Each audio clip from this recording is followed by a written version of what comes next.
St. Louis Mayor Lyda Krewson on Tuesday said a curfew will be in place from 9 p.m. to 6 a.m. Krewson said she expects the curfew to be in place a few days.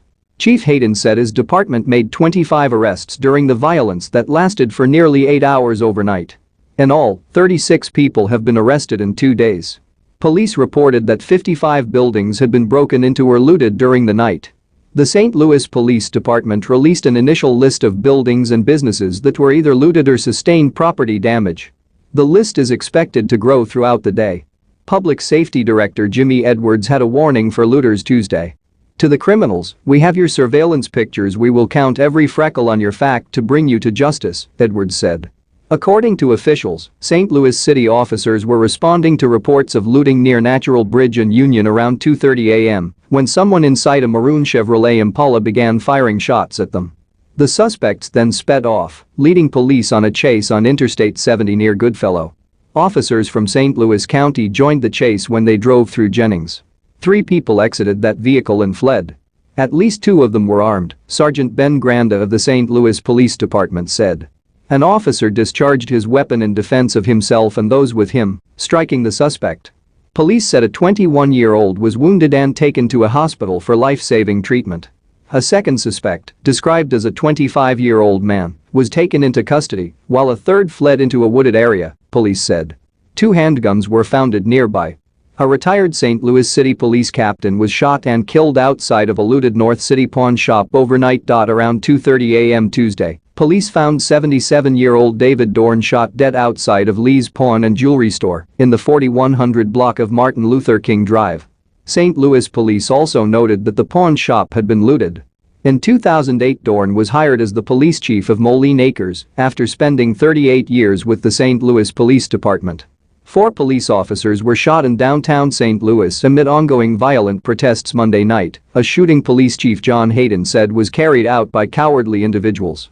The shooting happened near St. Louis Police Headquarters, around 16th and Olive, where a group of protesters and police had been clashing repeatedly throughout the night. All 4 officers are expected to be okay. A very emotional Chief John Hayden addressed the shooting last night outside of the hospital. "Can we make some sense out of this? This is horrible."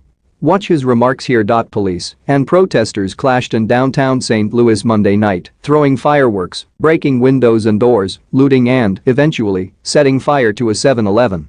The tension came as the sun went down after thousands of demonstrators marched peacefully through downtown St. Louis Monday afternoon. After hundreds gathered outside of police headquarters on Olive Street, police formed a line and began pushing protesters away from the main entrance of the building. Video showed a firework exploding very near officers outside the police headquarters and police deploying tear gas, which sent dozens of protesters running. Shortly after that, looting of the 7-Eleven began, which was eventually set on fire, leaving employees out of a job. "It just started to get crazy around here. Gunshots, sirens, we heard yelling, it sounded like explosions," employee Sierra Shields said. "Like my whole world just fell. That was all I had, my job. It just felt like somebody was taking something from me, and I couldn't do anything about it." A crowd, estimated as a couple thousand people, marched from the St. Louis City Justice Center down Market Street Monday afternoon. The Expect Us protesters, which was peaceful, chanted and carried signs calling for justice. The crowd marched to the Arch, then marched onto the westbound lanes of Highway 40 in downtown. St. Louis officers blocked traffic at the Poplar Street Bridge to ensure safety. Some stores in the Brentwood Square shopping center were closed Monday after protesters broke windows and caused damage inside. Nordstrom Rack, Ray, AT&T were seen boarded up and with repair crews on site Monday. Around the same time Sunday night, dozens of protesters congregated at the St. Louis Galleria, at times blocking Brentwood and Clayton roads. News 4 crews saw at least 1 man setting off fireworks in the nearby CVS parking lot. Please subscribe my channel JHTV and click on bell icon for latest news. Thank you.